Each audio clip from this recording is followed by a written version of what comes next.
It's a lecture titled simply All-Powerful Human Words. And this material it's just fascinating because it's not just philosophy. It gives you intensely practical, almost operational instructions. Right. It bridges these modern ideas of, manifestation with a really deep metaphorical reading of scripture. And it's all designed to deliver one single, pretty shocking piece of knowledge. The true identity of yourself. Okay, so our mission for you, the listener, is to unpack the core of this teaching. We're going to try and translate these dense metaphors into actionable insights. We're hitting three main ideas. Right. First, the law that's supposed to govern our words and what the true unforgivable sin really is. And second, we'll get into a really high-stakes, real-world case study, the mystery of a stolen grand piano, to see this law in action. And finally, we'll decode the deep metaphysical meaning of redemption and why the journey home is actually a movement backward. And we have to start with the central claim, the one that underpins everything, and frankly, it's a challenging one. What is it? Man is God. And if man is God, then man's words, every assumption, every idle thought you express, they're all powerful. They must accomplish what they're sent to do. And if you accept that, then the unforgivable sin it logically follows. Exactly. It has to be doubt. Doubting the ultimate power of the Creator who is speaking through you. Okay, let's unpack this operational law. It sets, a pretty high bar for self-responsibility. If our words are creating our reality constantly, how do we fix it when we mess up? We all do. Yeah, we all make these casual negative comments we regret. How do you undo a creation? That mechanism for correction is what the source defines as repentance. But, and this is crucial, we have to divorce this word from its usual religious meaning. It's not about guilt or sorrow. Not at all. It's not weeping over past mistakes. It's defined as a radical change of attitude towards everything in this world. So what does that look like in practice? A radical change of attitude? You don't ask for forgiveness from God. You practice forgiveness as God. So instead of dwelling on the negative thing that happened, you immediately pivot your imagination and assume the state you want is already real. It's an active imaginative shift right now. Yes. A psychological change in attitude. You literally become the person who never experienced that negative event in the first place. That distinction is massive. It's not a plea for forgiveness. It's an imaginative act. That sounds incredibly demanding. It is. You can't just say, "Oh, I'm sorry I said that." You have to actively create the new reality in your mind. And failing to do that, to commit to that change, brings us back to the unforgivable sin. Right. The lecturer says he has reached the end of God's plan, and because of that, he will not doubt. And if you connect the dots, doubting the creative power of your own word, that's the sin against the Holy Spirit. The sin against your own identity. You're doubting the very power that created the universe. And to really hammer this home, he shares this wonderful little anecdote. The story about meeting Damrosch in New York. Yes, at the Bohemian Club or the Harvard Club. He was trying to get validation from the intellectual elite. In Damrosch, the great conductor, he asks him where his teaching comes from, his background. The expectation was that it would trace back to some reputable school of thought, Germanic, French, English philosophy. And when the speaker just says, no, it all came by revelation. The response was immediate. The old man turned his back and basically dismissed him as scum of the earth. Wow. And that story just illustrates the fundamental requirement here. You have to reject all reliance on external qualifications. The teaching has to come from within. You have to trust that inner revelation, even if the whole world is telling you you're wrong. Exactly. It's an inverted perspective, which, makes the leap from theory to reality so challenging. So let's get into a real-world test of this law, a scenario where the external facts were just overwhelming. This is the story of Freedom Barry. Freedom Barry, yes. A friend and a student of the law. And his backstory is important here. He was an orphan, raised in real poverty, and music was his whole life. And despite being a successful teacher of this material, he wasn't financially secure in the way we'd think of it. Not at all. And that's what raises the stakes. He'd invested in a beautiful grand piano. It needed about $400 of factory work, so he sent it away. He checked the work, he approved it, and scheduled the delivery. And then, the crisis. The piano's supposed to arrive, and it just doesn't show up. They call the factory, and the factory calls back with this devastating news. Our driver, the truck, its contents, they vanished. We can't find him. And for Freedom Barry, it was everything. Every penny he had was in that piano. Right. Its replacement value was $4,000, but it was underinsured for only $2,000. He was, and this is the word from the source, strapped. He was desperate. So he calls his teacher, the speaker, for help. And this is where the law is really tested, isn't it? The speaker could have focused on the facts. He mentions reading that banks lose millions every week. Hundreds of millions are lost in stolen cargo every year.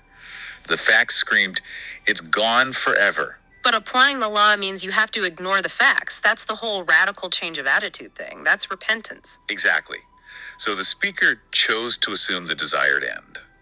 Immediately. His action was purely imaginative. What did he do? Right after hanging up the phone, he did two things. First, he heard Freedom playing that piano. Not wished for it, not hoped for it, but actually heard it. Yes. And second, he used his imaginary hands to put them on Freedom's shoulder. And he felt the solid, lovely piano right there. The scene was real in his mind, completely ignoring the theft. And he didn't stop there. He reinforced it later that night. He did. He was listening to the radio, KFAC, classical music, and a glorious piano concerto came on. And he seized that moment. He just assumed it was Freedom playing it. He mentally thanked him for the joy he got from hearing it, and then critically, he just dropped it. He lived in the end, and now the universe had to catch up. The resolution is just, it's incredible. The very next morning, at 4:30 a.m., the piano was delivered. No way. Yes. The driver, they found out later, had been arrested up in San Luis Obispo. He'd refused to say where the truck was, but, well, the world of facts had to bend to the imaginative act. That takes an unbelievable amount of faith. This is perfectly mirrored in that little anecdote about the woman complaining she was too fat, isn't it? Yes, that's the perfect, simple demonstration. She comes to him, says, I'm too fat. He immediately declares her thin. As thin as you want to be, or even thinner. And a few months later, she comes back distraught, complaining, I'm now too thin. And his response, quoting William Blake, is the whole takeaway. Oh, all-powerful human words. Man is God, and God's words, they can't return empty. They have to prosper in the thing they were sent for. Precisely. So we've nailed down the operational side, the power of the word. But that word comes from a speaker. And now we have to ask why this power exists. What's the core identity it stems from? And that brings us to the deep metaphysical foundation. Using this really challenging passage from Exodus 33, Moses asks to see God's glory. And the Lord says, you shall see my back, but my face shall not be seen. This symbolism is the climax of the whole divine plan. So to understand it, we first have to define the terms. Moses in Egyptian is the old perfective of the verb to be born. Okay, so the whole scene is about birth, resurrection. Yeah. Yes, and where does this birth happen? Moses is put in the cleft of the rock. And the rock in Scripture is God, it's Christ. But the lecture makes this huge leap. A massive jump. The rock, the place where you are buried, is ultimately defined as your own wonderful skull. Wait, okay, the rock is my own head. Let's unpack that. The skull is the seat of consciousness, right? The highest point of the body. You are metaphorically buried there until you are born from above. The purpose of the entire human journey is this resurrection from the cleft of the rock. So once that climax is reached, once you're born from the rock, Right. what happens then? The speaker says you don't go forward, you go backward. Why? What does that mean? It's a profound reversal. Because redemption is already finished. It's perfect. Once you've had that experience, you realize the whole of history is already done. You don't proceed to a new future. You go back to the source? You go back to the source, revisiting all the events of your life until you finally see them in their perfect divine light. And when you get all the way back to the beginning, Yeah. that's when you see the face, the full glory of God. And the face of God, according to Paul, is seen in the face of Christ. So who is Christ in this revelation? This is where we meet David. You, as the invisible God, the Father, will never know your own true face until you see it reflected in the face of your Son. Right. The lecture brings in Branning's poem, Saul, where David is standing before the demented King Saul. Who, of course, is the figure who later becomes Paul. And the key line from the poem is, a face like my face shall receive thee. See the Christ stand. David is the Christ, the anointed. So if you are the Father looking into the face of your son David, David is the perfect reflection of the invisible God. Which is you. That's the final identity realization. You are the Father, and David, the Son, is the reflection that reveals your glory. And we can tie this right back to that backward journey by talking about the Holy Spirit. It's another one of those confusing points. Right. Jesus says it's good that he goes away so the Holy Spirit, the Spirit of truth, can come. But Jesus also says, I am the truth. So the Holy Spirit is just the Spirit of Jesus. Okay, and what is its role? His role is the remembrancer. He will bring to your remembrance all that I have told you. He takes man backward to the source because the entire divine history is already finished. Redemption is accomplished. No one can fail. This idea of universal completion, it brings us back to the piano thief. The teacher's attitude toward him was one of absolute brotherhood, wasn't it? It's the ultimate expression of this truth.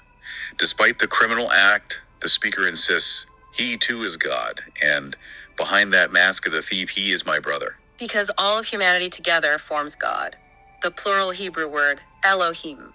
Exactly. And if everyone is your brother, then what does real forgiveness look like? It looks like that total repentance, that radical change of attitude. Yes. If the thief were caught, the speaker says he would just ask the judge to set him free. He wouldn't care what the act was because he sees the true divine brotherhood underneath.